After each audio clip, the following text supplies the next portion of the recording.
Here's a brief summary of what actions are contained in my executive orders.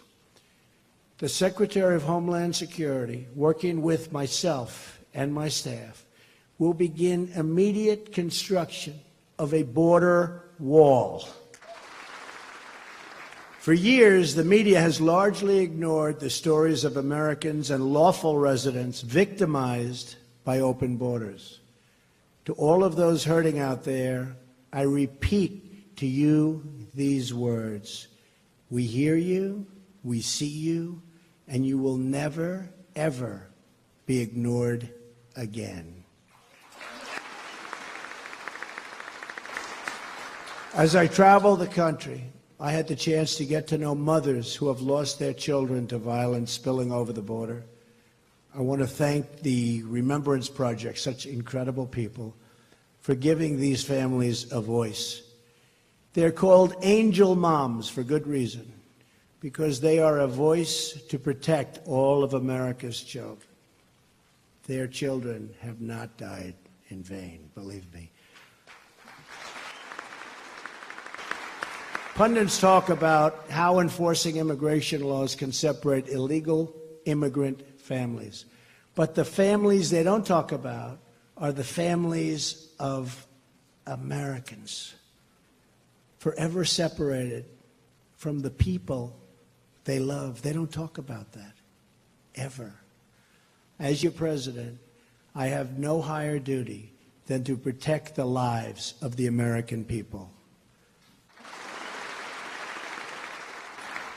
First, these families lost their loved ones. Then they endured a system that ignored them, while at the same time constantly rewarding those who broke the law. For these families, it's been one injustice after another. But that all turns around beginning today. We are joined here this afternoon by parents whose children were horribly killed by individuals living here illegally. I will now read these parents' names and ask them to stand. Many have become friends of mine over the last 2 years and have supported me so dearly, and I appreciate it. Mary Ann Mendoza, who lost her son, Police Sergeant Brandon Mendoza. Fred Funderburg and his son James, who lost Billy. Billy was Fred's son and James's brother. Billy's wife, Natalie, was also killed by an illegal immigrant, somebody that should never, ever have been here. Laura Wilkerson, who lost her 17-year-old son, beautiful Josh. Josh was special. Where's Laura? Good. Laura.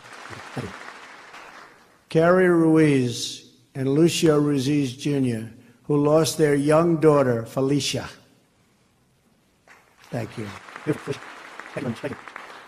Stephen Ronnebeck, who lost his 21-year-old son, Grant. Thank you, Stephen. And we have many others with us from Remembrance and from other groups. And these are incredible people that have endured so much. And I just want to thank everybody for being here. Very, very special people.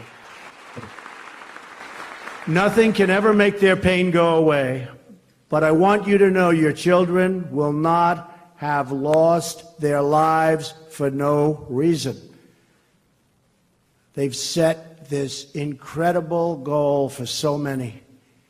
These were great young people, and they will always be remembered, always. We will never forget them.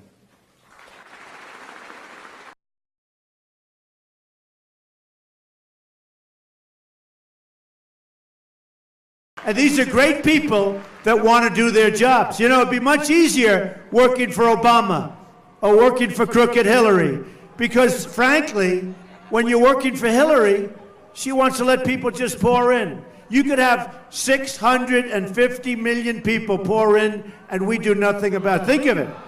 That's what could happen. You triple the size of our country in 1 week.